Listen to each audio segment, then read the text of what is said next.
अच्छा बच्चों, आज मैंने जुमले पूछने, you let it be, I will, तुम रहने दो मैं कर लूँगा।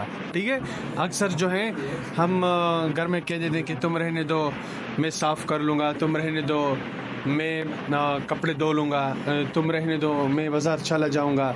तो इस तरह के जुमले जो हैं हम रोज़ाना के हिसाब से, रोज़ाना के रूटीन से हम बोलते हैं। तो मैंने इस तरह के जुमले you let it be, I will pay पूछने कुछ जुमले आप लोगों ने मुझे बताने। सही है, तो पहला जुमला सुंदस आपसे, तुम रहने दो मैं बाजार चली जाऊंगी। You let it be, I will go. Good शाबाश। तुम रहने दो मैं कर लूंगी। You let it be, I will do. Good शाबाश। You let it be, I will do. Malaika, तुम रहने दो मैं खा लूंगी। You let it be, I will eat. हाँ बिल्कुल, आई विल ईट। गुड शाबाश।